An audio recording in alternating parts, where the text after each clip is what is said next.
édition entre deux news ce soir, deux grands axes au cœur de l'actualité politique ivoirienne. Dans la première partie, depuis sa résidence de Mama dans l'ouest de la Côte d'Ivoire, l'ancien président ivoirien, le président Laurent Gbagbo, a dénoncé la pauvreté persistante des producteurs de cacao, alors même que le pays demeure premier producteur mondial de cacao. Il appelle à la constance politique et à une rémunération juste et immédiate des planteurs. Dans la seconde partie de votre émission, la question sensible de la commission électorale indépendante CEI. Faut-il la supprimer ou engager une réforme structurelle pour garantir des élections crédibles et apaisées en Côte d'Ivoire? Pour en débattre ce soir, 4 consultants ou anciennes classes, assos, journalistes, juristes, enseignants et experts en droit de l'homme. Bonsoir à vous. Bonsoir. Merci de nous avoir rejoints pour cette aventure. C'est à vous le merci. Et à votre côté, Eric Dou, analyste politique. Bonsoir Eric Dou. Bonsoir Sidik. À gauche, Eric Bayala, journaliste, analyste. Bonsoir Eric Bayala. Et enfin, Arsène Anouma, analyste politique. Bonsoir. Bonsoir, M. Sidik. Place à la première partie de notre émission. Le président Laurent Gbagbo appelle à une constance politique et à une justice pour les planteurs en Côte d'Ivoire. Alors, quand Laurent Gbagbo appelle à la constance en politique, qu'est-ce que cela vous inspire, Arsène Anouma? Bon, pour moi, j'estime qu'a priori, c'est positif parce que pour moi, un homme politique doit se caractériser par sa constance. Ça veut dire que rester égal à son idéal et puis avoir une démarche univoque claire et lisible. Mais entre la théorie et la pratique, concernant la vie politique de l'ex-président Gbagbo, j'ai des réserves. Parce que lorsqu'on remonte dans le cours de l'histoire, pour moi, j'estime que le leader politique qu'il est n'a pas toujours été constant politiquement. En 1990, pour aller aux élections face à feu le président Félix Houphouët-Boigny, ses amis de la gauche n'étaient pas partants. Et certains lui ont reproché d'être parti à ces élections-là contre leur avis, pour avoir la qualité du seul opposant qui a eu à affronter Houphouët-Boigny dans les urnes. En 1994, lui chante de la gauche et allé dans un front républicain avec un parti de la droite qui est le RDR, du centre droit. En 2000, il est allé aux élections seul avec feu le général Guéhi, chef de la junte militaire, là où tous les autres candidats étaient éliminés. Et tout près de nous, en 2020, pour les élections présidentielles de 2025, avant les élections, il a eu à faire un front républicain avec le PDCI, qui est un parti de droite. C'est-à-dire que dans la vie politique de l'homme, la constance politique n'a pas toujours été de mise. Il a plutôt, selon moi, usé de ruse politique pour essayer à chaque fois de tirer avantage des situations politiques en rejetant la constance politique qu'il chante aujourd'hui. Donc, venant de lui,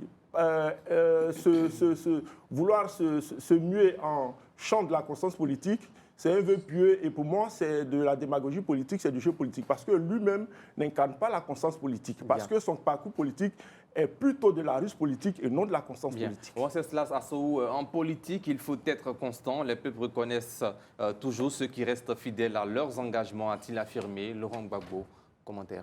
Bon, ce que moi je veux dire, c'est que pour moi, Laurent Gbagbo est un peu cette caricature de la politique ivoirienne. Parce qu'en politique, moi je retiens 3 définitions. J'ai oublié un peu les auteurs pour ne pas polémiquer, je ne vais pas les donner. On dit en politique, on ne fait pas ce qu'on dit, on ne dit pas ce qu'on fait.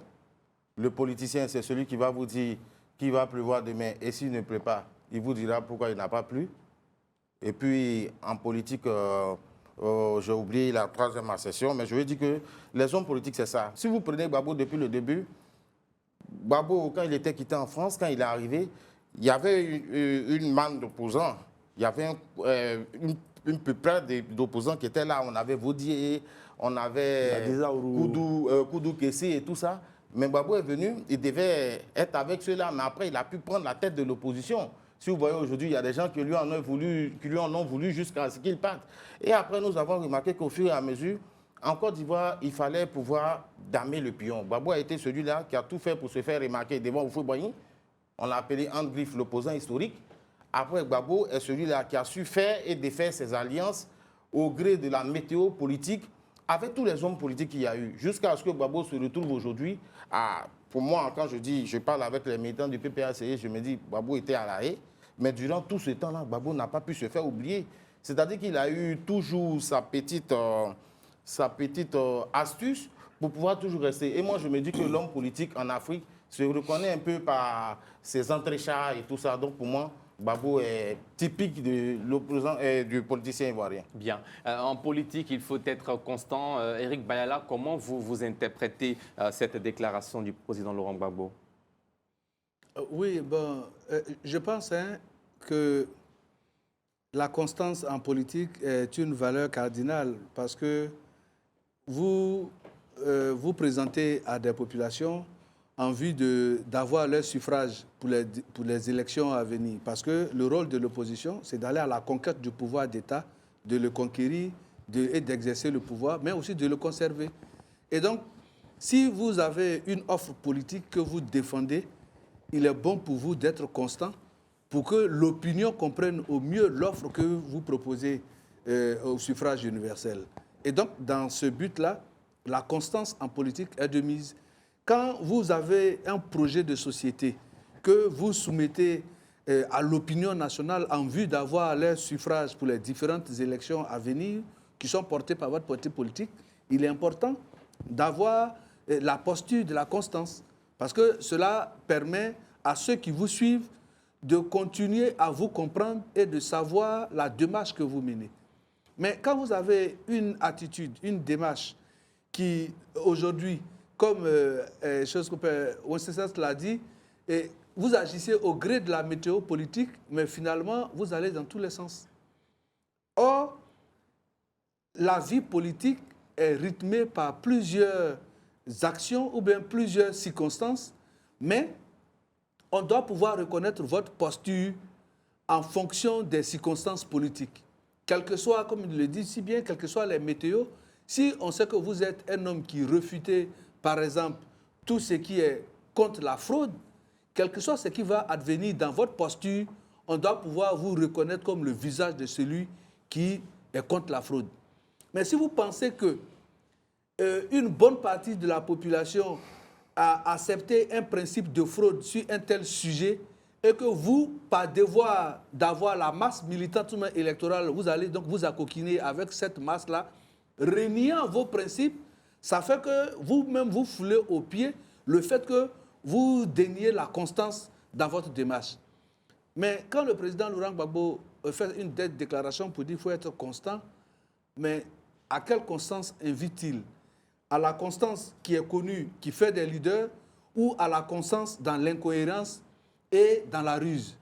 Parce que tous ceux qui se sont frottés au président Laurent Gbagbo en sont sortis en mettant au goût du jour le fait qu'il n'est pas de bon commerce.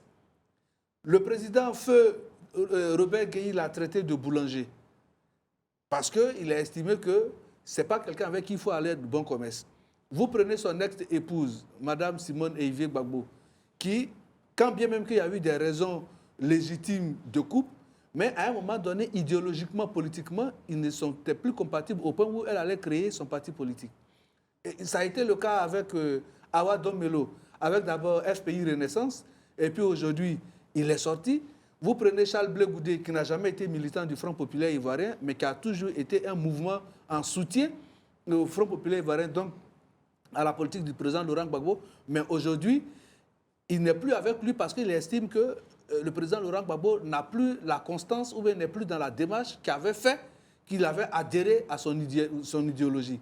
Donc, quand il y a des faits qui mettent au goût du jour votre inconstance dans votre démarche politique, il y a à s'interroger de savoir de quelle constance parle-t-il. Bien. Alors, on termine avec Éric Doe sur cet aspect. Est-ce que ce message de Laurent Gbagbo doit nous interpeller? Bon, moi, personnellement, je ne m'en suis pas limité à la lecture mot par mot de la déclaration. J'ai surtout regardé globalement le bon signal qu'emmenait cette rencontre entre le président d'un parti politique. Je le vois comme tel hein, lors de cette rencontre, plutôt président d'un parti politique d'opposition, plutôt qu'ancien chef de l'État, qui reçoit les planteurs d'une certaine région qui est durement touchée aujourd'hui par cette crise du cacao qui dure depuis au moins novembre 2025, ou en tout cas les prémices depuis novembre 2025. Quand on regarde l'actualité, quand on sait que beaucoup de syndicalistes du domaine du cacao ont été déjà arrêtés pour les premiers soubresauts de cette affaire, je pense que c'est comme un père qui ouvre ses bras à ses enfants, de les recevoir, d'écouter leurs doléances, de leur dire qu'il les comprend. Je pense peut-être que c'est dans ce sens qu'il parlait de constance dans le rapport qu'il a avec les populations, la proximité qu'il a avec les populations, notamment les populations du monde rural, et surtout qu'il les félicite, eux, d'être restés fidèles à sa parole et à sa chapelle politique.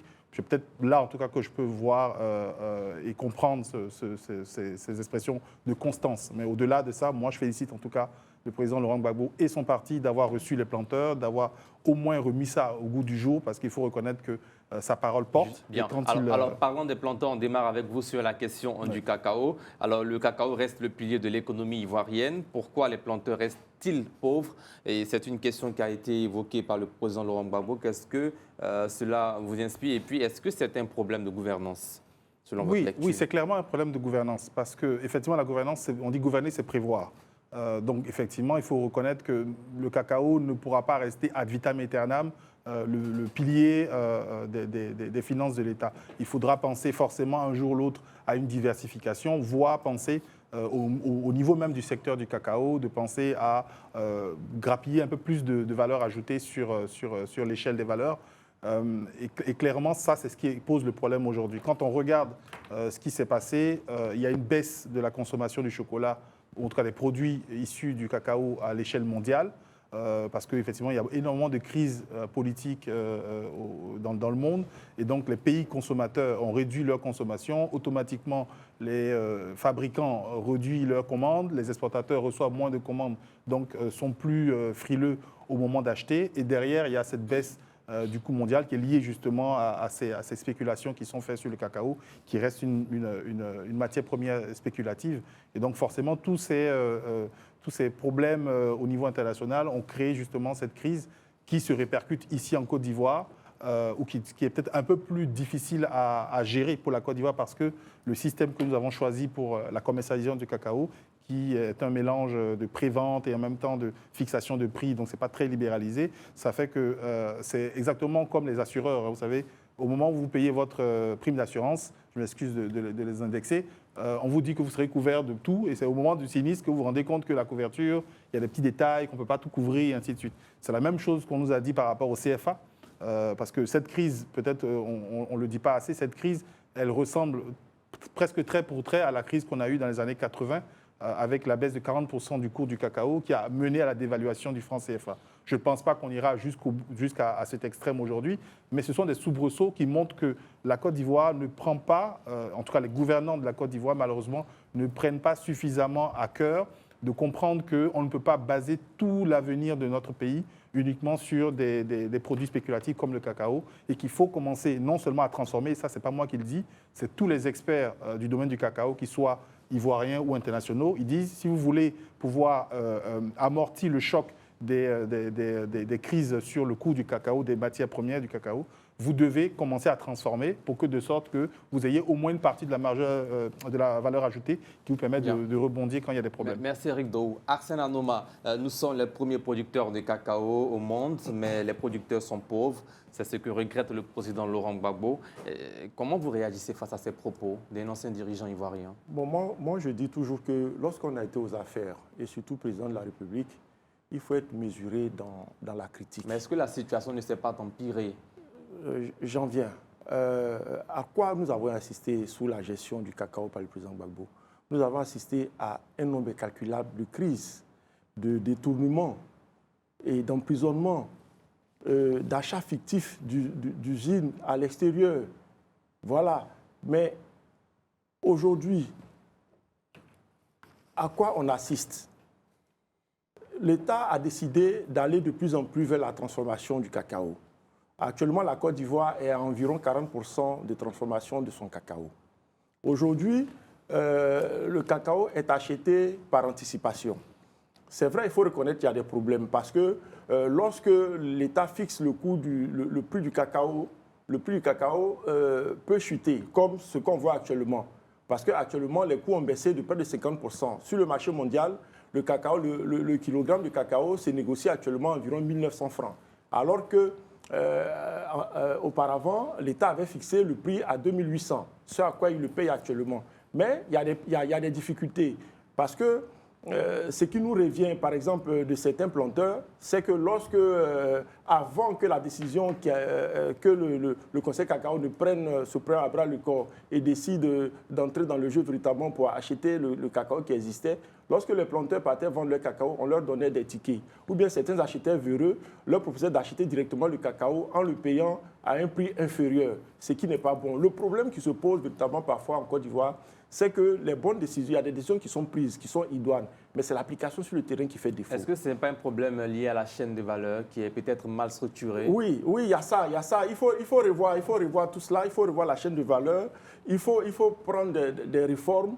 Et moi, je le dis, la Côte d'Ivoire, et je suis convaincu que les gouvernants en ont pris conscience, parce que de plus en plus, il y a des usines qui s'installent, comme par exemple nous l'avons à d'Ivoire avec les frères Diakité.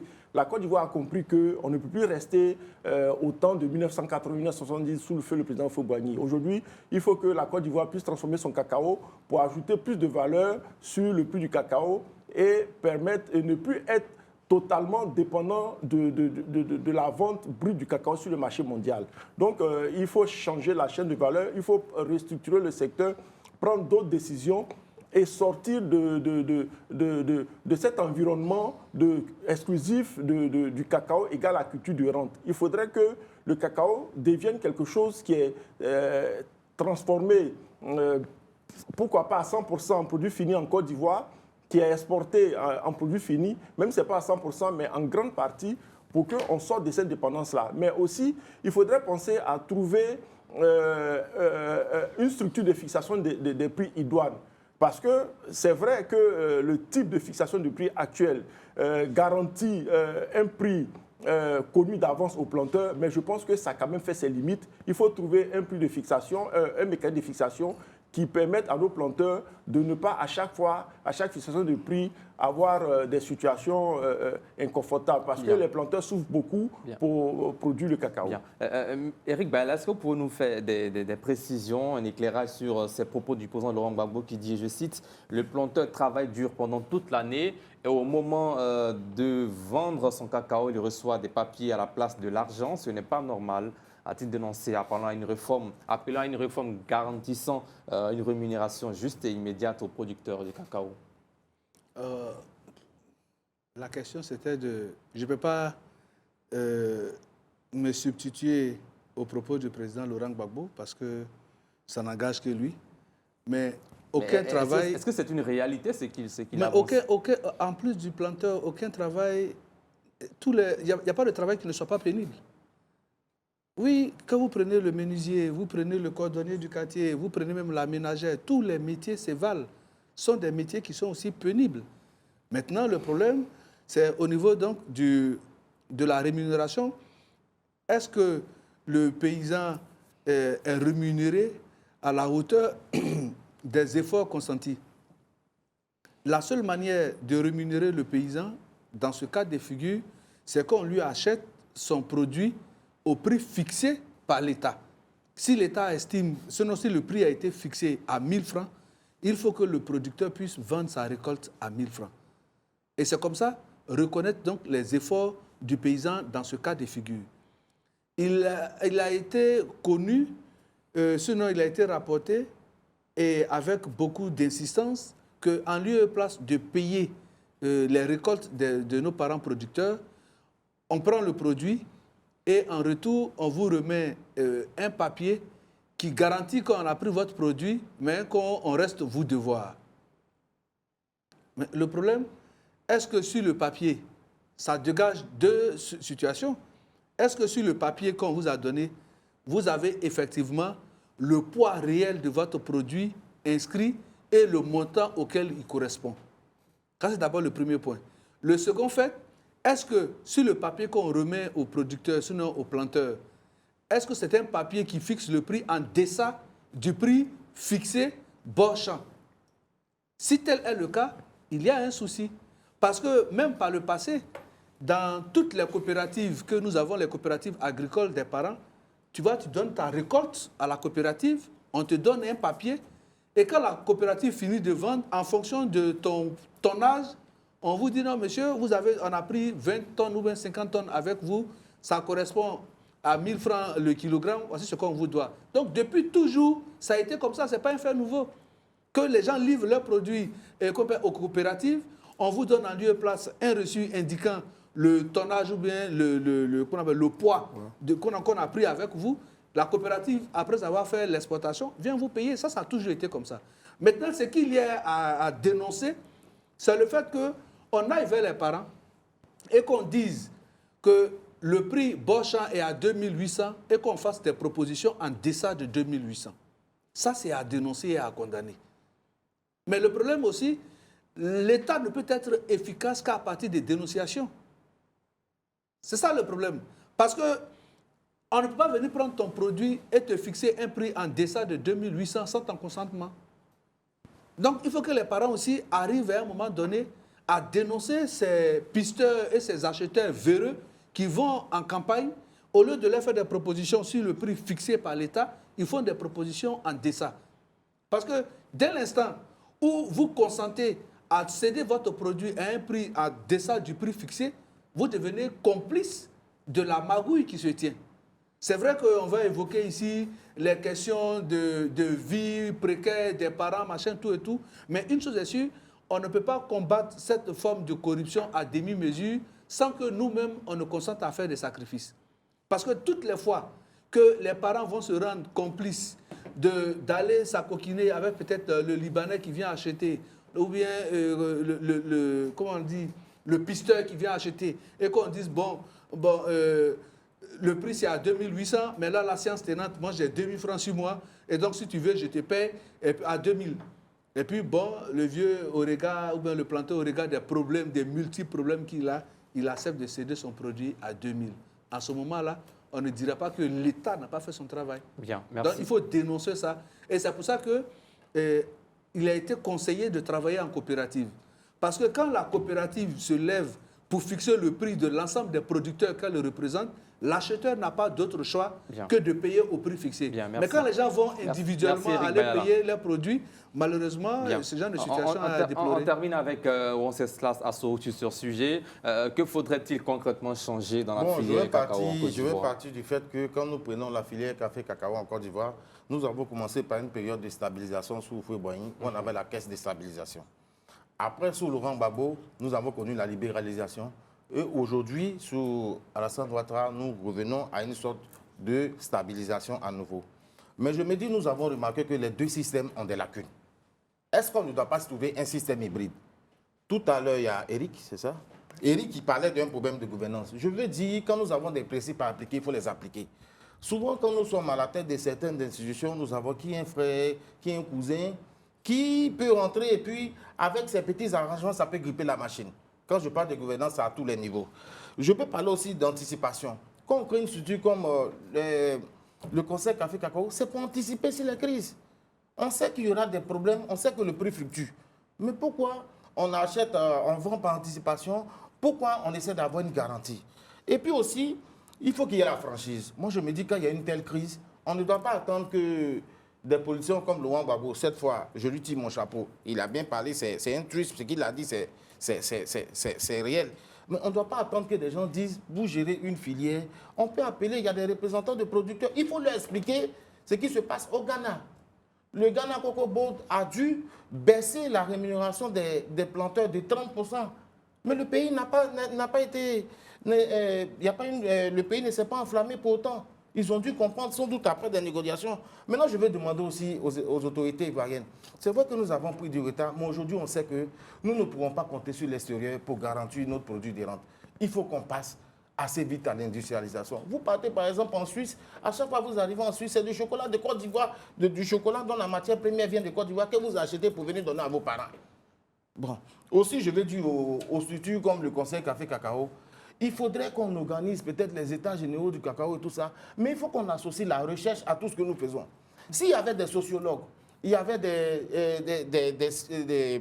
des économistes qui avaient fait des études, qui avaient qui avait fait des recherches dessus, ils auraient pu nous dire, par exemple, que quand nous voyons la tendance mondiale, avec la population qui augmente, avec les crises qui vont arriver en Europe, avec la baisse de la consommation de cacao, on aurait pu avoir tel problème. Donc il faut qu'on tienne compte de tous les facteurs qui pourront nous aider à relever ce truc-là. Parce que je me dis, quel est l'objectif? Pour moi, l'objectif de la vente de nos produits de rente, un, c'est de renflouer les caisses de l'État, mais deux, c'est de garantir aux paysans, aux planteurs, ce qui lui revient. J'en ai fini. Bien, merci. C'est l'heure maintenant du chiffre du jour. Voilà, le chiffre du jour, c'est 11 dans le cadre de la lutte contre les établissements sanitaires clandestins et ou illégaux. 11 cliniques ont été fermées par la police sanitaire du ministère de la Santé, de l'Hygiène publique et de la couverture maladie universelle. Ces opérations menées sur la période du 7 au 27 février 2026 se sont déroulées dans les communes de Port-Boué, Yopougon, Atekoubé, ainsi que la ville de Beaunois. Commentaire là-dessus, on cesse classe à Soou. Moi, je trouve que 11 cliniques, c'est peu. Parce que nous avons en griffe des quartiers, je veux dire, populaires et tout ça. Nous avons beaucoup d'établissements sanitaires qui poussent un peu comme des petits champions. Je tire mon chapeau au ministère de la Santé, mais je veux leur dire d'accroître leurs actions. Parce que même nous qui habitons dans certaines zones, je ne donnerai pas de nom, mais non loin de chez moi, il y a une clinique qui est reconnue négativement parce que personne n'y envoie sa femme maintenant, parce qu'à chaque fois que quelqu'un envoie sa femme pour y accoucher, bizarrement, elle décède. Donc ce sont des cliniques qui ont de mauvais noms comme ça. Je pense que nous allons commencer, nous aussi, à dénoncer ces établissements-là, parce que je pense que même quand on n'a rien, même quand c'est difficile dans un pays, dans la condition humaine d'André Malraux, on dit rien ne vaut la vie ne vaut rien, mais rien ne vaut une vie. Et la vie, c'est la santé. Bien, merci. Eric Bayala, qu'est-ce que ça vous inspire, ce chiffre? D'abord, je pense que c'est à mettre à l'actif du ministre de la Santé, de l'Hygiène publique et de la couverture maladie universelle qu'il faut saluer. Et je pense que ces 11 cliniques illégales fermées font suite à une série de cliniques déjà fermées. Et cela montre que les habitudes sont têtues. Quand bien même on dit qu'il faut exercer en remplissant un certain nombre de cahiers de charges, en remplissant une certaine norme, il se trouve qu'il y a des établissements sanitaires qui ne remplissent aucune condition et qui proposent leurs services à la population. Tout à l'heure, hors antenne, mon co-débatteur me disait que le mal, c'est que les populations n'ont pas la possibilité de savoir que cette clinique est illégale. Parce que pour elles, dès l'instant où elle est ouverte, ils ont la possibilité d'aller se faire consulter et de y recevoir des soins. Et donc, c'est pour dire que l'État doit vraiment être plus regardant. C'est vrai que vous avez situé la période, mais et les moments où les visites ou bien les contrôles ne sont pas faits, rendez-vous compte combien d'Ivoiriens qui sont abusés par ces mauvais praticiens. Donc, ça doit être une lutte qui doit être continue. Il ne faudrait pas que ça soit circonscrit seulement que dans le temps. Eric Bayala. Arsène Anoma. Oui, moi, je voudrais, comme l'a dit mon frère Eric Bayala, féliciter le ministre de la Santé qui fait énormément parce qu'il a lancé une campagne zéro clinique illégale en Côte d'Ivoire. Et il faut dire qu'au-delà de ce chiffre que vous avez donné, dans la période 2022-2025, il y a 1743 cliniques illégales qui ont été fermées. C'est-à-dire que cet objectif de fermer toutes les cliniques illégales est un objectif réel et qui veut être atteint. Mais le problème aussi, comme l'a dit aussi mon frère Wenceslas, on ne peut pas y arriver sans l'implication de la population. Tout à l'heure, il a parlé d'un fait, une clinique qui prête à caution dans son secteur. Il faudrait que souvent ce soit dénoncé. Et au-delà aussi de la répression qui est à lui de fermer les cliniques, je ne sais pas s'il y a un côté véritablement pénal. Il faudrait que l'État pense à pénaliser, à condamner de façon ferme ces propriétaires de cliniques-là qui jouent avec la vie des gens parce que c'est un danger. Donc il faudrait désormais les condamner fermement. Eric Daou. Donc dans un premier temps, oui, féliciter l'action du ministre et du ministère de la Santé. Mais après, par rapport à l'analyse du chiffre, moi, je peux difficilement me prononcer tout de suite parce que je ne sais pas, est-ce qu'il s'agit de centres de santé dans lesquels il n'y a pas de professionnels réels de santé qui travaillent, ou est-ce qu'il s'agit simplement de centres de santé où il y a des docteurs? Ils n'ont pas d'autorisation. Voilà, parce que si c'est une affaire administrative, d'autorisation administrative, c'est différent d'avoir, parce qu'il ne faut pas qu'on se mente, on a sûrement, je n'ai pas de chiffres, mais je pense qu'on a sûrement un problème de couverture avec des médecins en Côte d'Ivoire, d'autant qu'on en perd tellement avec l'immigration aujourd'hui vers les pays européens ou nord-américains. Donc je pense qu'il y a peut-être à ce niveau-là un travail à faire pour que le ministère de la Santé ne crée pas des déserts médicaux dans certaines zones où les hôpitaux n'ont pas envie de s'installer parce que voilà, ils n'ont pas la clientèle qu'ils recherchent. Il faudrait regarder ça. Si c'est vraiment des questions administratives, les aider à se mettre en règle pour que ces hôpitaux-là puissent continuer à exercer. Merci. Nous allons marquer une courte pause. On revient juste après pour la seconde partie de cette émission. CEI, suppression aux réformes structurelles pour garantir des élections crédibles en Côte d'Ivoire. Élément de réponse après la pub. Voilà, nous sommes de retour de la pub. Vous suivez Entre deux News, votre émission de débat. C'est du lundi au jeudi sur Reflet TV à partir de 19h30. Alors, nous parlons maintenant de la CEI. Faut-il supprimer cette institution ou simplement la réformer pour garantir des élections crédibles en Côte d'Ivoire? Le 30 octobre 2025, le président de la CEI, Ibrahim Coulibaly Kuibier, affirmait, je cite, « Mon avis est que la commission électorale indépendante ne doit même plus exister. Après ces élections, il faut voir autre chose. Pour préserver la paix en Côte d'Ivoire, il faut un autre format. » Commentaire, Éric Daou. Honnêtement, ça ne va rien changer, qu'on supprime ou qu'on conserve la CEI. Commentaire sur ces propos du président de la CEI qui souhaite qu'on puisse supprimer la CEI. Qu'on la supprime ou qu'on la conserve, ça ne va rien changer en fait. Le problème, ce sont les hommes qui animent les institutions que nous avons. Monsieur Coulibaly Kuibier, moi je tiens à rappeler, on l'a suffisamment dit l'année passée sur ce plateau, ce monsieur ne peut pas avoir illégalement violé le code électoral qu'il était censé respecter et qui promettait aux Ivoiriens de respecter sur les plateaux de télévision, d'avoir dit des choses que même un étudiant de première année de droit ne dirait pas, en disant qu'on s'est assis avec les partis politiques pour décider de ne pas faire de RLE. Il a fait tellement de faux pas durant ce processus électoral de 2025 que venir dire aujourd'hui qu'il faudrait supprimer ou pas supprimer, pour moi, on est en train de noyer le poisson, d'enfumer le débat. Les points qu'il faut améliorer dans notre processus électoral, il est clair. C'est vrai que dans un premier temps, sans démocrate, on ne peut pas avoir de démocratie, mais quand on regarde tous les problèmes qui ont été pointés du doigt durant les deux processus électoraux qu'on a eu en 2025, on sait ce qu'il y a à changer. 1, il faut lutter contre la fraude. 2, il faut travailler à la mobilisation des électeurs. 3, il faut travailler au contrôle de l'équité dans le débat électoral. Il faut revoir la composition de la CEI. Il faut s'assurer que l'ensemble de la population, l'ensemble des citoyens, l'ensemble des institutions veillent au respect scrupuleux du code électoral, de la loi et surtout du citoyen. Et en dernier, il faut vérifier l'efficacité managériale parce qu'on a bien vu que lorsqu'un président d'institution qui a plus de combien de milliards de budget n'arrive pas à faire une planification simple que ferait n'importe quel gestionnaire de société pour savoir qu'à telle date on fait telle élection, à telle date on fait telle opération électorale. Voilà ce qu'il faut changer et ça n'a rien à voir avec la CEI en elle-même. Bien. Arsène Anoma, suppression ou réforme structurelle de la CEI? Bon, moi, je pense, pour ma part, le problème, c'est une question de confiance en nos institutions. C'est une question de confiance et de mauvaise foi des acteurs politiques. Voilà, pour moi, nous nous souvenons que... Il n'y a pas que les acteurs politiques qui n'ont pas ou qui ont confiance à la CEI. Il y a aussi les citoyens qui votent.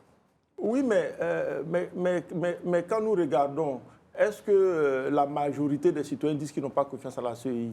Moi, je ne pense pas, puisque les citoyens vont voter. Les citoyens vont voter et jusqu'à preuve du contraire, nous n'avons pas vu les Ivoiriens descendre dans la rue pour contester. Moi, je n'ai pas confiance à la CEI, mais j'ai voté. Oui, mais le problème, nous sommes en démocratie et la démocratie, c'est la loi de la majorité.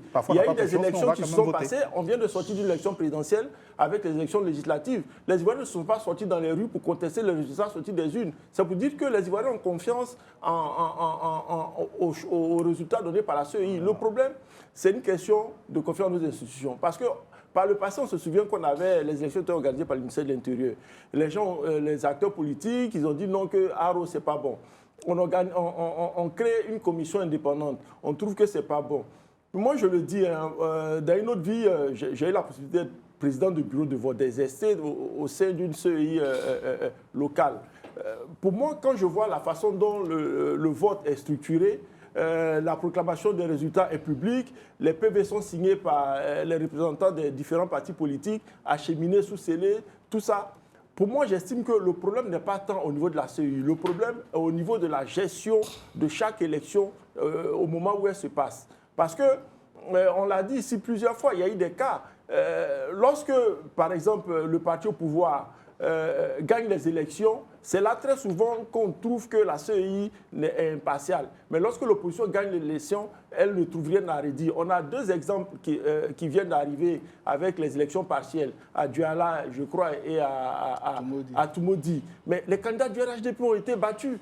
À Toumoudi, par exemple, elle avait perdu les élections de 15 voix. Au retour, elle perd de plus de 1500 voix. Mais il n'y a rien à redire. Donc, lorsque on perd les élections, il faut être beau joueur, fair play pour reconnaître qu'on a perdu parce que certainement on a eu des insuffisances et se remettre en cause pour répartir. Mais lorsqu'on perd les élections, on tire sur l'institution, on tire sur les hommes qui sont là. Bien. Et là, alors, ça ne va pas résoudre le problème. Pour vous, il faut faire confiance à l'actuelle CEI et aller avec elle. Ce que je dis, aucune œuvre humaine n'est parfaite. Et la CEI, dans son fonctionnement, a des défaillances. Il faudrait faire une analyse sans passion de la chose. Qu'est-ce qu'il faut améliorer au sein de cette CEI? Bon, moi je pense que pour moi, il faut peut-être réduire l'impact des politiques au sein de la CEI et y faire entrer une dose de société civile, mais véritablement civile, et puis aussi faire revenir les religieux au sein de la CEI.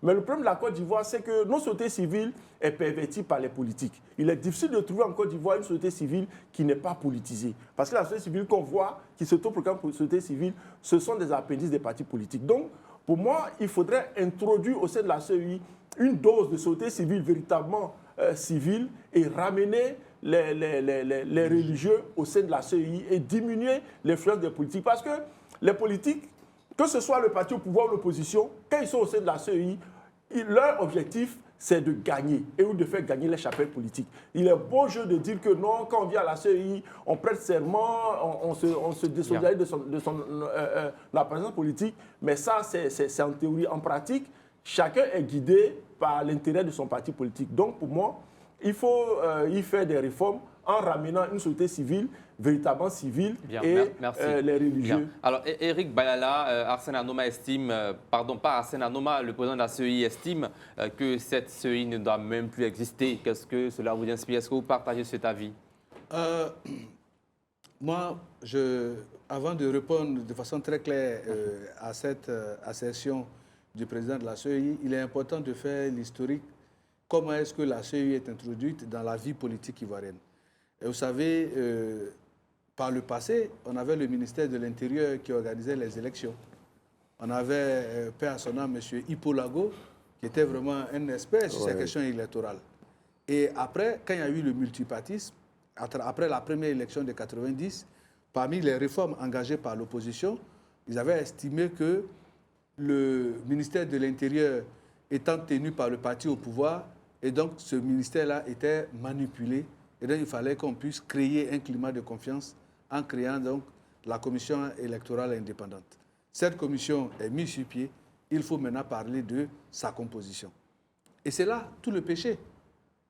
Parce que dans sa composition, les acteurs, à travers plusieurs dialogues politiques, ont demandé à avoir des représentants à l'intérieur donc de cette commission qui est dite indépendante. Mais on ne peut pas être en même temps juge et parti. Dès l'instant où les gens rentrent à la commission électorale indépendante, ils vont pour défendre les intérêts de leur chapelle. Ils ne se mettent plus au service de la société ivoirienne. C'est de là que tout le mal est parti. Et ça a donc jeté les bases des suspicions, à savoir si ces suspicions-là sont légitimes ou pas, mais toujours est-il que le fonctionnement même de la CEI a été grippé. Certains ont, au gré de leurs intérêts, retiré leurs représentants de la CEI quand ça leur chante. Après, ils demandent à ce que leurs représentants reviennent quand ils se sont rendus compte que, ils ont pris un peu plus de recul. Mais ça ne doit pas fonctionner comme ça. Si ce mécanisme-là doit perdurer, je suis d'accord avec le président de la CEI qui lui-même vient d'éprouver un système. Et il se rend bien compte que le système tel que conçu ne peut pas apporter de satisfaction totalement. Parce qu'on crée un système pour répondre à un besoin. Mais comme la société elle-même, elle est dynamique, il faut pouvoir adapter les systèmes qu'on a mis en place pour pouvoir répondre aux besoins de la société qui, elle, est évolutive. Et donc, c'est pour ça que je pense qu'à un moment donné, la Côte d'Ivoire était dans une période de crise où les acteurs, pour se faire confiance, ont demandé d'avoir une commission indépendante. Est-ce que les contextes qui ont prévalu à la création de la CEI hier prévalent encore aujourd'hui? Si oui, on regarde quel est le schéma qui peut permettre de le maintenir. Sinon, mais on supprime purement et simplement la CEI et on laisse le ministère de l'Intérieur, qui est la tutelle même de cette organisation-là, organiser les élections. Parce qu'on dit, il n'y a pas d'hommes forts, mais il faut des institutions fortes. Mais les institutions, là, si on n'apprend pas à avoir confiance à nos institutions, jamais elles ne seront fortes. Parce que si on crée une institution et que nous-mêmes, après, on vient la critiquer, on vient la fouler aux pieds, mais jamais elle ne va l'autre grandir. question, c'est est-ce qu'aujourd'hui nous avons des institutions fortes? Mais les institutions fortes... Surtout celles qui doivent organiser, qui pourraient organiser des élections. Cher Sidik, aucune institution forte ne descend du ciel déjà prête. C'est une œuvre humaine qui se bâtit par l'homme, dans la confiance de tous les acteurs. Avec des conditions. Voilà. Il faut que d'abord... Est-ce que les conditions sont aujourd'hui réunies en Côte d'Ivoire? Comme je dis, aujourd'hui, il faut que la loi, qui est la base de tout ce que nous faisons, les Ivoiriens se mettent d'accord autour de cette loi pour dire que les Ivoiriens sont égaux devant la loi. Et après ça, on dit, selon la loi, voici celui qui a la compétence de faire ci ou bien de faire ça. Et chacun se conforme à cela. On dit la loi confère aux politiciens, sinon à certains Ivoiriens, de créer des partis politiques, d'être dans l'opposition, de faire des critiques et de faire des propositions. Le parti au pouvoir a la responsabilité de faire en sorte que le pays se porte mieux en garantissant la santé, l'école, tout ce qui va avec. Le juge, il est là pour les différentes audiences. Le procureur poursuit, l'enseignant enseigne. Chacun a son travail dans une république. Mais pourquoi est-ce qu'on peut reconnaître que ce type-là est un médecin et qu'on va aux consultations chez le médecin en toute confiance? Il nous donne des ordonnances. On va en pharmacie, on va acheter. Et quand on arrive, par exemple, devant le procureur, il rend une décision, on dit attention, c'est suspicieux, on ne lui fait plus confiance. Ou bien quand on dit, bon, la CEI s'est réunie pour prendre telle décision de façon collégiale, on estime que non, il y a eu tel levier qui a été actionné au détriment d'un tel, la méfiance commence à s'installer. Mais non, mais justement, il faut un travail citoyen sur l'ensemble des personnes qui sont concernées par la question, de sorte à ce qu'ensemble, on puisse bâtir une nation responsable dans la confiance de nos valeurs et de nos compétences. Parce que sans ça, on ne peut jamais avoir une institution forte, quel que soit celui que vous allez mettre là. Si dès l'instant, il pose un acte et que les gens ont déjà des regards de suspicion sur lui, quel que soit le bord duquel il va venir, ça sera difficile de bâtir quelque chose de solide et de fort. Bien. Alors, Wenceslas Assou, la question est pour vous. Est-ce que la CEI actuelle inspire confiance? Et puis, il y a Arsène Anoma qui a abordé la question de la société civile et des religieux pour former une CEI. Je voulais d'abord dire à Arsène Anoma, vraiment, ne sois pas désespéré. Il y a des membres de la société civile plus que crédibles dans ce pays. Nous attendons de voir. On en parlera en off. Et je veux dire, en Côte d'Ivoire, vous savez, je dis d'abord que le président de la CEI, est-ce le serpent qui se mord la queue? Bon, il pourrait nous faire des propositions puisqu'il vient de sortir de la dite instance déjà. Il a vu ce qui n'a pas marché et tout ça. Moi, je me dis, sincèrement, on pourrait qu'on prenne des personnes de la société civile, qu'on prenne des religieux, moi, peu m'importe. Moi, ça, il faut qu'on trouve quelqu'un de consensuel, quelqu'un de crédible. Parce qu'en Côte d'Ivoire, ici, on a l'impression que la mauvaise foi, comme on le dit, la chose la mieux partagée, mais il y a certaines personnes qui sont, par exemple, crédibles vis-à-vis de tous les partis politiques. Je pense qu'il y a certaines personnes pour qui beaucoup d'hommes ont du respect. Je peux avoir un nom, par exemple? Pas forcément. Bon, je ne veux pas encenser quelqu'un ici au lieu de créer des polémiques, mais je veux dire, il y a certaines personnes. Nous avons par exemple en Côte d'Ivoire des personnes qui ont été des experts au plan mondial. On peut faire un appel à candidature. C'est vrai, les partis politiques peuvent choisir des membres qui seront des membres de la CEI, mais pour le président de la CEI, par exemple, ça peut être un appel à candidature. Quelqu'un qui aura un cahier de charges. Donc moi, je propose qu'on réforme la CEI au plan formel et au niveau du fonctionnement.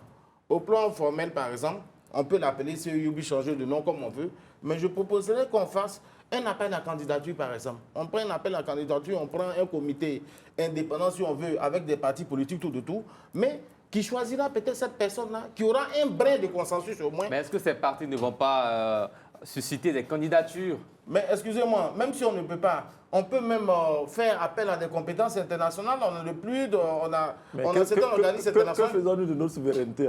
Non, excusez-moi, je vais dire. Vous voyez, quand il y a deux personnes qui sont en suspicion constante, il faut au moins qu'on arrive à trouver un consensus. Parce que je vais vous dire, notre problème, c'est que la mauvaise foi est la chose la mieux partagée. Quand quelqu'un gagne, il est content. Quand quelqu'un ne gagne pas, il est content. C'est ça le problème. Mais nous reconnaissons aussi, excusez-moi, que depuis un bon moment, notre CEI cause problème à tort ou à raison. C'est ça. Donc moi, j'ai proposé, par exemple, qu'il peut y avoir des membres de partis politiques, mais celui qui va chapeauter la CEI, là, que ce soit par appel à candidature, qu'il soit de la société civile, qu'il soit religieux, c'est ce que moi je propose. Et puis dans le fonctionnement, je proposerais qu'il y ait un cahier de charges. Un cahier de charges dans lequel il faut respecter la loi, notamment la révision de la liste électorale chaque année. Et puis, il y a un cahier de charges qui fait qu'à chaque fois, il serait évalué. Mais qu'est-ce qui vous dit que la CEI actuelle n'a pas de cahier de charges? Bon, je sais qu'elle a un cahier de charges, mais parlant de la CEI prochaine ou quoi, je veux dire que si elle a un cahier de charges, qu'on garde le cahier de charges. Mais en fait, je veux que là, on soit rigide. Parce que, par exemple, vous voyez, quand l'ancien président de la CEI, avec les partis politiques qui ont décidé qu'il n'y ait pas de révision de liste électorale, vous me voyez, celui qui aura un cahier de charges clair et précis sur lequel il sera jugé, il ne s'en tiendra pas une tierce personne. Aux accords politiques, il fera ce qu'il a fait. L'accord politique doit être fait par une loi après. Au-delà des accords politiques, il y a une loi qui vient après. Même si les accords politiques ne sont pas consolidés par une loi, lui, il voguera au gré de son cahier de charges. C'est ce que je vais dire. Parce que vous voyez, le président de la CEI, il aurait pu être de bonne foi sur ça, mais après, ils ont tiré à boulet rouge sur lui, alors qu'il a voulu faire un consensus là. Mais vous voyez où ça a pu l'emmener. C'est ce que moi je veux, en fait, ce que je veux dire. Bien. Arsène Anoma, on a aussi beaucoup pointé du doigt à la CEI. Est-ce que vous jugez qu'elle est responsable de toutes les crises que notre pays a connues? Toutes les crises, c'est-à-dire depuis sa création. Depuis sa création, bien sûr. Comme l'a dit M. Sow, c'est à tort ou à raison. Moi, je ne pense pas que la CEI soit responsable de toutes les crises. Mais je le dis, la CEI a besoin de s'adapter à son ère, de se réformer et d'introduire certaines choses factuelles qui lui permettent de répondre aux attentes de tous. Mais on ne peut pas dire que la CEI est responsable de toutes les crises parce que très souvent, elle a une part de responsabilité. Elle a une part de responsabilité, mais de toute façon, elle a une part de responsabilité parce que c'est l'organe qui organise les élections. Mais est-ce que cette part de responsabilité-là... Elle peut bien organiser ses élections. Mais qui dit que les élections sont mal organisées? C'est ça, en fait. Certains Ivoiriens, très souvent, une partie de l'opinion estime que ces élections ne sont pas bien organisées. Le problème, c'est que très souvent, c'est ceux qui perdent les élections qui disent que les élections sont mal organisées. Il faudrait qu'on ait le courage de le dire. Très souvent. Et même pas toujours, c'est ceux qui perdent les élections qui disent que... Alors que lorsque ces mêmes personnes qui sont très souvent des partis politiques gagnent les élections, durant les élections législatives passées, mais il y a bon nombre d'indépendants qui n'avaient pas de soutien des partis politiques, qui ont battu des hauts cadres du parti au pouvoir.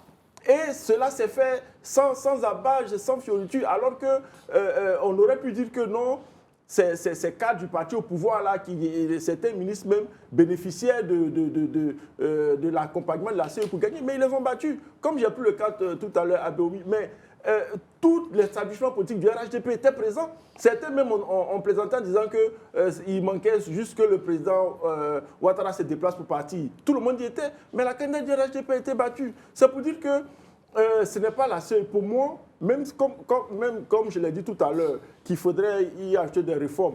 Et comme l'a dit M. Soto, par exemple, sur la question de la révision de la liste électorale, il y a des gens qui ont proposé que cette révision-là, elle se fasse automatiquement. Qu'on trouve, par exemple, un mécanisme qui permette que chaque année, tous les nouveaux majeurs soient basculés automatiquement sur la liste électorale au lieu d'attendre qu'on ouvre une période où chacun va venir se présenter sa carte d'identité. On pourrait, parce qu'aujourd'hui nous sommes à l'ère du numérique. Il y a des choses qu'il faut faire aussi pour mettre les gens en confiance.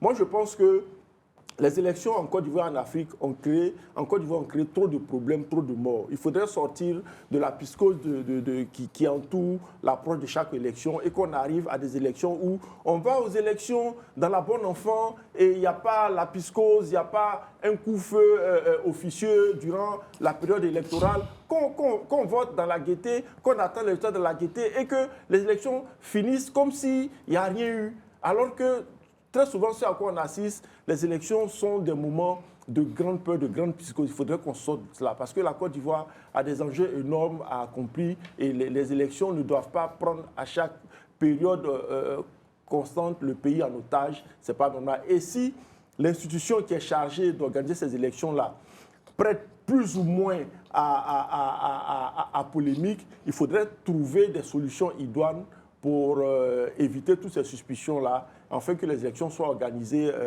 dans un bon esprit et que les résultats soient acceptés par tous. Bien. Alors, Éric Dohou, organiser des élections crédibles sans confiance totale, c'est ce qu'on constate en Côte d'Ivoire, ce sont les faits. Mais est-ce que c'est réaliste dans le contexte ivoirien d'avoir un organe électoral totalement apolitique? Déjà, ce que je veux dire, je ne comprends pas comment est-ce qu'on refuse de faire le diagnostic de notre système démocratique. Il faut rappeler qu'au classement VDEM, qui est le classement le plus coté en termes de démocratie, la Côte d'Ivoire est 107e. On perd des places chaque année parce que les experts du domaine électoral disent que notre pays n'est pas une démocratie. Nous sommes considérés comme une autocratie électorale, c'est-à-dire c'est un pays qui fait semblant de jouer à la démocratie. C'est grave. Et c'est grave parce que même sur les plateaux de télé et nos représentants à l'Assemblée nationale, nos fonctionnaires dans les institutions n'ont même pas le courage de reconnaître des choses simples. Un élève de première année de droit connaît ce qu'on appelle la hiérarchisation des normes. Enfin, la hiérarchie des normes, pardon, qui dit la Constitution au-dessus et il y a les traités, ainsi de suite. À quel moment vous avez vu dans le tableau qu'on donne aux élèves de première année, là, à quel moment vous avez vu dedans les accords politiques entre partis? Non. Même les accords politiques, là, pour qu'ils soient adoptés comme une loi, pour qu'ils soient légaux, il faut qu'ils deviennent une loi ratifiée. Non, mais on ne peut pas en vouloir au président de la CEI Laissez-moi finir. Le président de la CEI est magistrat. On dit même qu'il est magistrat hors grade. C'est pour dire que lui, il n'est même pas élève de première année. Il a dépassé tout ça. Est-ce que ça faisait partie si de lui son ne cahier de respecte charge? pas la loi, mais vous voulez qui n'a qu'à respecter la loi? C'est pas normal.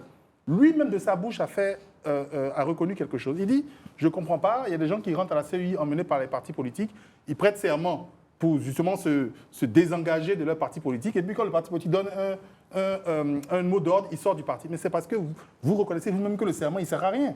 Donc à quoi ça sert de mettre des serments qui ne servent à rien, de mettre des gens de partis politiques dans la CEI, en sachant bien qu'ils ne vont jamais couper les ponts avec le parti politique? En fait, c'est comme si vous êtes en train de jouer à l'avenir des gens. Et moi, je trouve ça grave de ne pas pouvoir le dire.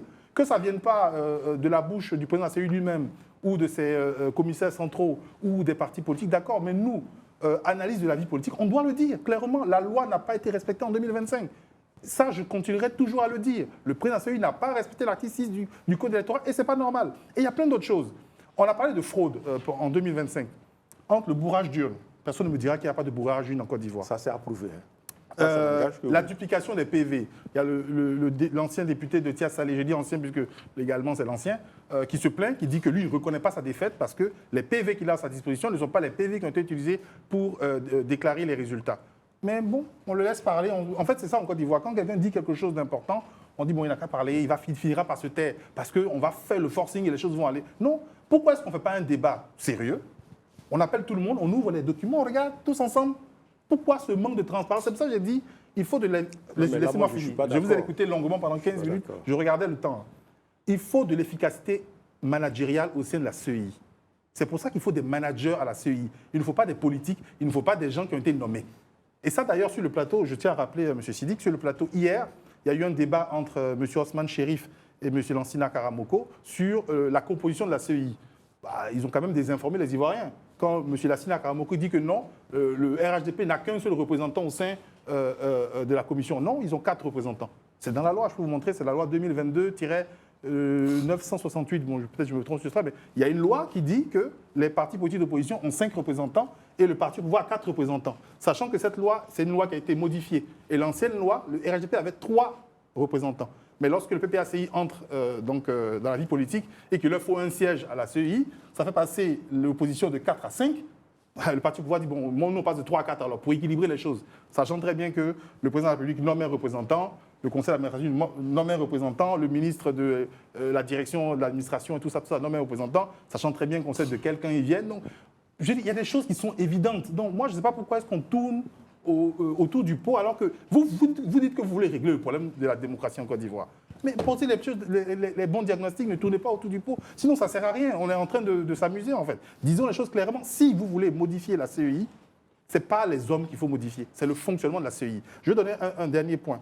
Parce qu'il y a beaucoup de choses dont je pourrais parler, que sur la durée des campagnes, l'article 32 qu'on pourrait changer, qui fait qu'un grand pays comme la Côte d'Ivoire, on n'a aucun débat pendant l'année. Et puis on attend 2 semaines. Souvent, les candidats, même, ils ne viennent même pas sur les plateaux de télévision. Ils ne font pas de débat. Bon, on envoie des représentants. Je termine. On envoie des représentants qui ne connaissent même pas ce qu'il y a dans le document de leur candidat. Et puis on leur dit on a une grande démocratie. Non, on n'est pas 107e par hasard. Et on va dégringoler l'année prochaine parce qu'en mars 2026, ils vont sortir le classement. Et je sais qu'on va dégringoler. Je vais terminer sur l'article 39 du Code électoral qui empêche les gens tout simplement de proclamer des résultats lorsqu'on est dans les bureaux de vote. Pourquoi ça pose problème? C'est ce qui crée aujourd'hui le problème au niveau de Tia Salé. C'est-à-dire que Assalé Tiemoko dit « Nous, on a compilé les résultats, moi j'ai gagné. Sur les tableaux, on a pris des photos, on a gagné. Mais on n'a pas le droit de les publier. Ça veut dire qu'on n'a pas le droit de prouver qu'on a réellement gagné. Donc il faut attendre que les PV là circulent jusqu'à la CEI locale, jusqu'à la CEI centrale. Mais en temps là, n'importe quel gestionnaire, moi j'ai bossé pendant des années dans la logistique, n'importe quel gestionnaire sait que quand vous ne faites pas un suivi très sérieux des produits, ça peut se perdre à un moment. Donc ça veut dire que dans le circuit actuel, là, le fonctionnement actuel depuis le dépouillement jusqu'au dépôt des enveloppes soi-disant scellées au niveau de la CEI, il peut se passer des choses là. Donc en mettant le doigt dessus, en faisant le travail de façon honnête, on peut améliorer ça et empêcher justement, en modifiant cet article, que les gens puissent modifier les résultats qu'ils ont eu dans le dépouillement. Alors Eric Bayala, votre commentaire sur tout ce qui a été dit. C'est vrai que je n'avais pas l'intention d'être aussi prolixe sur la question, mais les interventions des uns et des autres ont mis un peu d'eau dans mon moulin. Mais je pense que le fonctionnement de la CEI, faut-il faire confiance à la CEI ou pas? Mais les gens ont la notion peut-être de le dire, mais sans assez de conviction. La CEI ne vote pas, ce n'est pas la CEI qui vote. La CEI met en place la logistique pour permettre aux électeurs d'aller voter. Et chaque électeur a le droit d'être dans le bureau de vote au moment du dépouillement. Donc, il a une idée du résultat contenu dans l'urne. Et c'est pour ça qu'il y a des représentants des partis politiques dans les bureaux de vote. On dit que vous co-signez les procès-verbaux, vous avez même copie. Mais vous n'avez pas le droit de publier. Ça ne veut pas dire que vous n'avez pas le droit de vous servir des copies que vous avez pour pouvoir demander à ce que justice soit rendue ou bien pour faire des réclamations. Justement, la copie qu'on vous donne, c'est pour vous permettre de vous en servir pour faire une réclamation. Sauf que vous n'avez pas le droit de publier ce résultat avant l'institution qui est en charge d'organiser les élections. C'est une question d'ordre. Et comme il est dit, on n'a même pas besoin d'être en première année de droit pour le savoir. C'est-à-dire dans sa structuration en tant qu'humain, on doit pouvoir savoir que quand il y a quelqu'un qui a été commis pour une responsabilité, il lui appartient de la lui laisser jusqu'à ce que cela s'exprime clairement. Ça, c'est d'abord le premier principe. Donc, la CEI ne vote pas. Elle met les conditions du vote. Maintenant, en ce qui concerne le fait qu'on dise que nous sommes une autocratie, mais là, je voudrais vraiment m'inscrire en faux. Parce que la CEI, telle qu'elle fonctionne... Tous les classements le disent. Vie économique, VDA, tous les classements le disent. Ce n'est pas parce que les gens le disent que c'est vrai. OK. Oui. Et qui fait le cas voilà, c'est pas parce que les gens ce sont le les disent... universitaires. C'est pas parce que les gens le disent que c'est vrai. Tous les pays du monde suivent ce classement. On va laisser Eric Bayala... Parce que si tout le monde... mais c'est la vérité. Bon, si on devrait prendre pour agent comptant ce qui se dit, je ne suis pas sûr que dans un tribunal, on aurait pu passer de la première instance à la cour d'appel jusqu'à ce qu'on arrive en cassation. Quand bien même que ce sont des personnes assermentées. Donc le fait de le dire ne confère pas de facto, j'allais dire de façon strictus sensus, toute la vérité à ce qui a été dit. Et donc, parlant d'autocratie, je pense que c'est une coquille, c'est un argumentaire farfelu et fallacieux, j'allais même dire, de dire que nous sommes dans une, qu'on appelle démocratie autocratique, semblant de démocratie. Non, mais les acteurs ça, le bon qui terme. fondent la CEI, qui sont-ils? Justement, c'est ça, c'est tout là le problème. Parce qu'on dit que le pouvoir, le président de la République nomme un seul représentant. Les institutions, en fonction, chaque institution a un représentant. Les partis politiques ont leur représentant. C'est tout cet ensemble-là qui forme l'organe qui conduit les élections. Mais c'est la responsabilité de tout le monde. Si la CEI est malade, elle est aussi malade pour le parti au pouvoir que pour l'opposition. Parce que dans son fonctionnement, toutes les décisions sont prises de façon collégiale, mais les décisions sont portées par la voix de son premier responsable.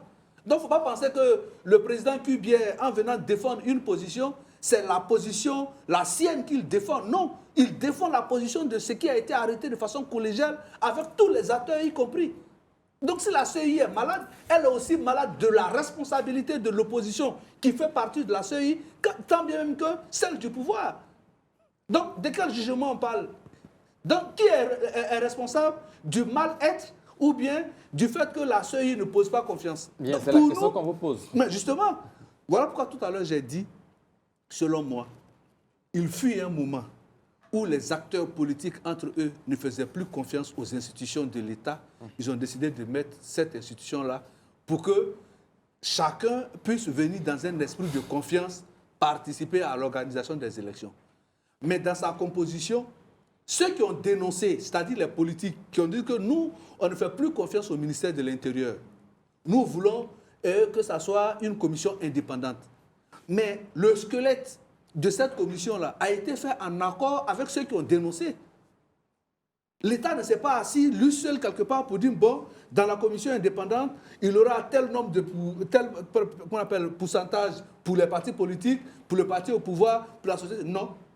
Ce sont les acteurs eux-mêmes qui ont dénoncé, qui ont proposé le squelette.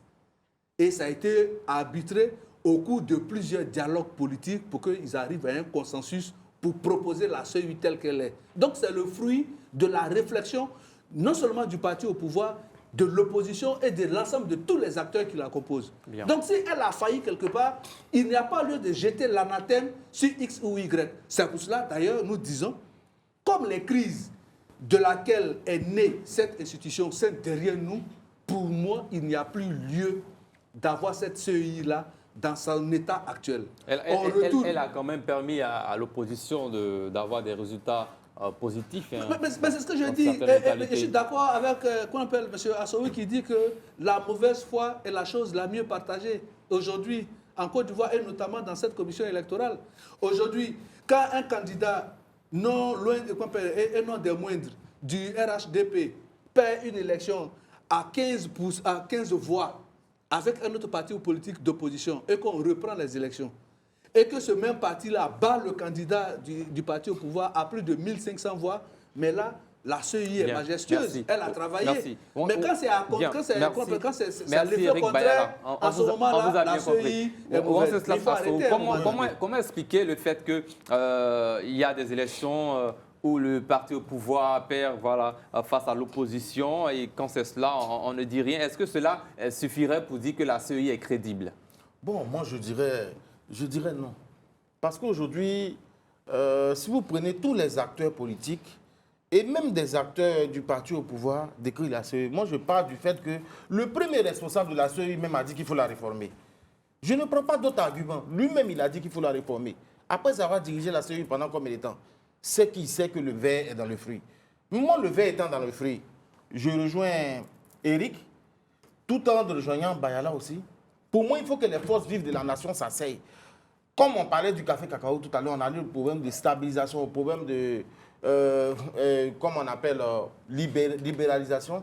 Mais on allait du ministère de l'Intérieur. On a pris une structure indépendante. Toutes les deux formes de structure d'organisation des élections ont été décriées. Qu'est-ce qu'on fait? Est-ce qu'on revient au ministère de l'Intérieur, mais avec un appel à candidature pour quelqu'un qui sera le DG des élections? Non.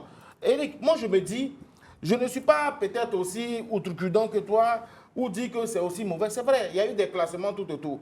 Mais je me dis aussi, parce que le RHDP est là aujourd'hui, mais il y a d'autres partis qui ont été ailleurs. Et puis après, je prends un exemple par exemple. On a connu en Côte d'Ivoire ici une personne qui était honorée, je ne vais pas juger à bon ou à mauvais droit tout de tout, mais quelqu'un qui a pris sur lui de proclamer des élections. Est-ce qu'on ne peut pas avoir des gens comme ça qui viendront, même si le dé est pipé, le verre est dans le fric? Pour moi, c'est des personnes. Parce que Eric dit, oui, c'est vrai, c'est le système. Mais le système est incarné par qui? Le système est incarné par des hommes. Et moi, ce qui me cœur, c'est que le pouvoir et l'opposition, en griffe, excusez-moi, mais sont souvent, à certains moments, animés de mauvaise foi, comme le disait le politicien. La politique, c'est la saine appréciation des réalités du moment. Quand on doit tirer le droit vers soi, nous sommes contents. Quand le droit va repartir vers l'autre, nous ne sommes pas contents. Qu'est-ce qu'on fait, nous, pour sauver notre pays? Parce que moi, je vous dis, par exemple, moi, je ne suis pas militant d'un parti politique. Parce que je me dis, le parti politique qui se lèvera, qui demandera chaque jour comment mangent les Ivoiriens, j'irai là-bas. Mais aucun parti politique ne le fera. Il demandera comment je fais pour rester au pouvoir. Ou bien comment je fais pour gagner les élections. Le bien-être des Ivoiriens en second plan. Le parti politique qui viendra me dire comment mangent les Ivoiriens. Est-ce que les enfants vont à l'école? J'adhère dans ce parti-là demain. C'est ça mon problème à moi. Mon problème, ce n'est pas qu'on fasse des calculs sur la Côte d'Ivoire, des chiffres. Mais qu'est-ce qu'on fait? Il faut qu'ils s'asseyent pour trouver une solution pour nous, les Ivoiriens. Autre question pour vous. Est-ce que vous voyez des modèles étrangers inspirants du fait que vous êtes engagé dans les organisations internationales et vous voyagez beaucoup à travers le monde pour la société civile? Voyez-vous des modèles étrangers qui pourraient inspirer la Côte d'Ivoire? Oh, mais je ne vois pas de meilleure forme de gouvernance pour moi au monde que la Suisse. Parce qu'en Suisse, excusez-moi, même pour une petite décision, on fait un référendum. En Suisse, par exemple, on ne doit pas uriner dans la rue. On va de telle sorte que chaque Suisse puisse se prononcer. Bien. En dehors du modèle suisse, il n'y a pas de modèle dans la sous-région ouest-africaine ou africaine? Dans la sous-région ouest-africaine, je ne parlerai pas le Ghana, 50e. Oui, on prend le Ghana, par exemple, on va prendre le Sénégal. On prend le Ghana, on prendra le Sénégal. On va prendre le Bénin. Où quand même, on voit que les Béninois, vous prenez les Ghanéens, ils ont confiance en leur système électoral. Quand ils vont aux élections, il n'y a pas d'anicroche, il n'y a pas d'appréhension. Vous prenez par exemple en Afrique du Sud. En Afrique du Sud, quand vous arrivez, quand vous parlez des élections, mais c'est comme s'il n'y avait rien. Une fois, j'étais en Belgique, il y avait des élections, je vois un petit groupe de quelqu'un, je demande à mon ami, mais tu ne vas pas voter? Il dit, mais moi j'ai déjà voté. Mais les élections, pour nous ici, c'est rien, je continue. Mais c'est sur nous ici, les élections, que les frustrations. Il y a beaucoup de pays africains que nous devons essayer de ressembler. Regardez par exemple au Ghana. Au Ghana, on a un président qui a quitté, mais ça n'a pas... On a au Sénégal. En fait, chez nous, les Ivoiriens, je pense que nous voyons les affronts partout. Nous voyons l'affrontement ou bien les divergences d'opinion au plan idéologique, au plan partisan, au plan quoi. Mais on oublie que cette Côte d'Ivoire-là, c'est la nôtre. C'est ça en fait. Et nous les Ivoiriens, moi ce qui me cœur, il faudrait... C'est vrai, on peut militer dans un parti politique.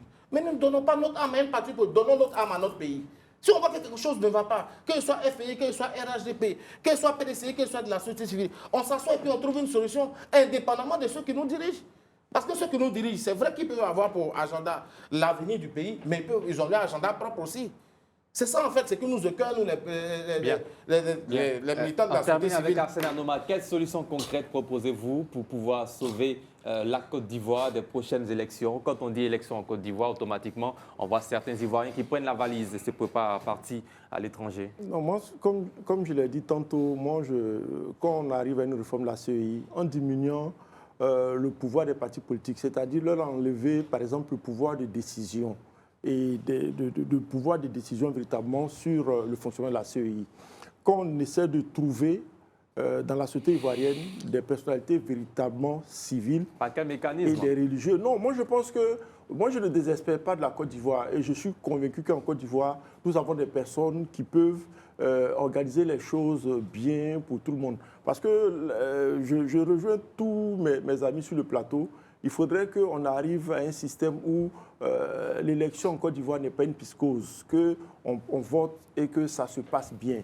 Donc, c'est ça, il faut diminuer l'influence des partis politiques. Parce que les représentants des partis politiques ont prouvé au sein de la CEI qu'ils n'y vont pas pour défendre l'institution, mais ils y vont in fine, de façon officieuse pour défendre les partis qui les a cooptés. Donc il faut leur enlever ce pouvoir d'influence qu'ils ont sur la CEI, y trouver des personnalités de la société civile et des religieux, ou bien d'autres organismes, peut-être des syndicats, des personnalités qui peuvent venir au sein de la CEI et avoir véritablement pouvoir de décision. Les partis politiques peuvent être à la CEI comme observateurs et on essaie aussi de trouver peut-être une personnalité au sein de la CEI qui va véritablement chapeauter les choses. Et pourquoi pas aussi, peut-être, il y a quelque chose, comme on le fait par exemple, c'est fait au Ghana, nommer le président de la CEI à peut-être pas à vie, ou bien pour une période, il est nommé pour peut-être 5 ans non renouvelables. Et pendant ces 5 ans ou ces 10 ans-là, il n'a de compte à rendre à personne si ce n'est à la loi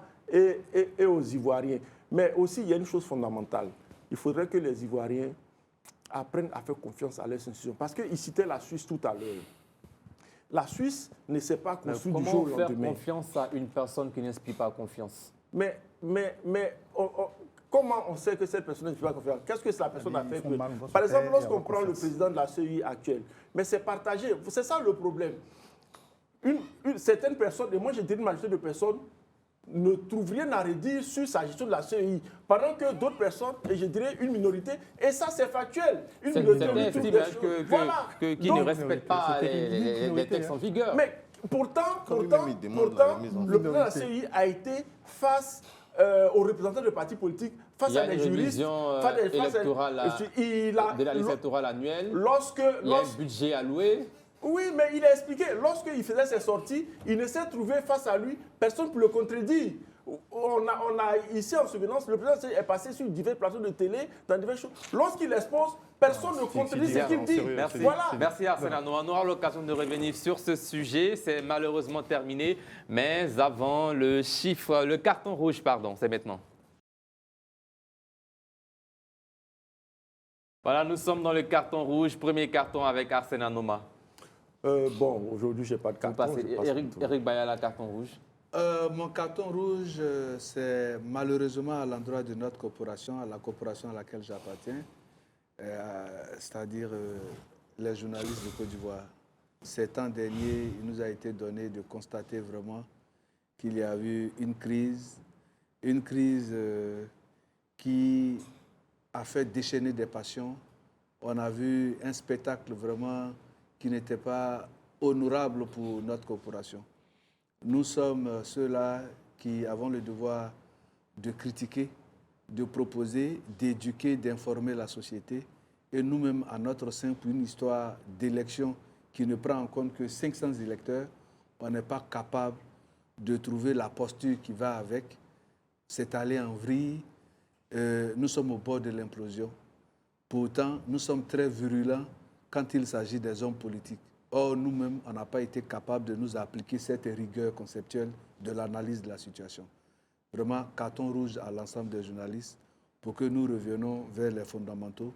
Ce n'est rien d'autre que la confraternité, l'union et l'entente. Bien, Eric Dou, carton rouge. Mon carton rouge s'adresse à tous les ministères impliqués dans le scandale du remblayage de la Hugues et Brié, dont on avait parlé longtemps sur ce plateau en juillet 2025 et qui continue aujourd'hui à faire l'objet d'un silence qui est étonnant. Mais principalement, ce que je dénonce ici, c'est l'attitude de ces ministères qui étaient sur un plateau de télé d'une chaîne concurrente et qui se rejetaient la faute dans un comportement qu'on pourrait dire à cheval entre l'incompétence et l'irresponsabilité. Je trouve que c'est très grave. Et moi, c'est ce qui m'énerve dans ce pays, c'est de se rendre compte que des choses extrêmement graves arrivent. Et je vois les gens très calmes, comme si de rien n'était. Je veux dire, des gens, je ne sais pas.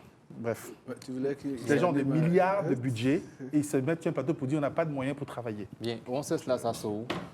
J'allais dans le même sens que lui, mais je vais changer automatiquement. Carton rouge à tous ces hommes politiques qui, au lieu de voir l'intérêt national, voient leur intérêt personnel mesquin. Bien. Merci, pardon. Wenceslas Sassou, Eric Dou, Arsène Anoma et Eric Bayala. Vous aussi, chers téléspectateurs, merci de nous avoir suivis. C'est la fin de cette émission. Que Dieu veille sur vous et sur la Côte d'Ivoire. Bonsoir et rendez-vous demain à 19h30.